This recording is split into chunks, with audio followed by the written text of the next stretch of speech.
bayramıdır, gece kuşu okurdu, adaklı kız bey corabın toxurdu, herkes şalın bir bacadan soxurdu, ay ne güzel qaydadır şal sallamaq, bey şalına bayramlığın bağlamaq.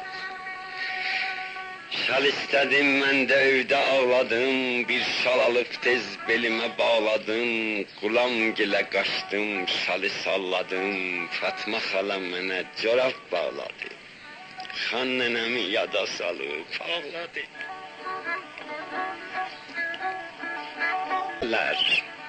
Naqqış vurub otaqları bəzərlər, taxçalara dizmələri dizərlər. Qız gəlinin fındıqcası, hənası, həvəslənər anası, qaynanası. Bakirçinin sözü, soğu, kağızı, inəklərin bulanması, ağzı, çərşənbənin girdəkanı, mövzi. Qızlar deyər atılmatır çərşənbə, ayna təkin, bəxtim açır çərşənbə.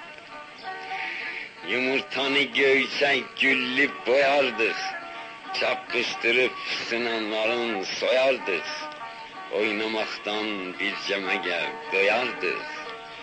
Əli mənə yaşıl aşıq verərdi, İrza mənə Novruz gülü dərərdi.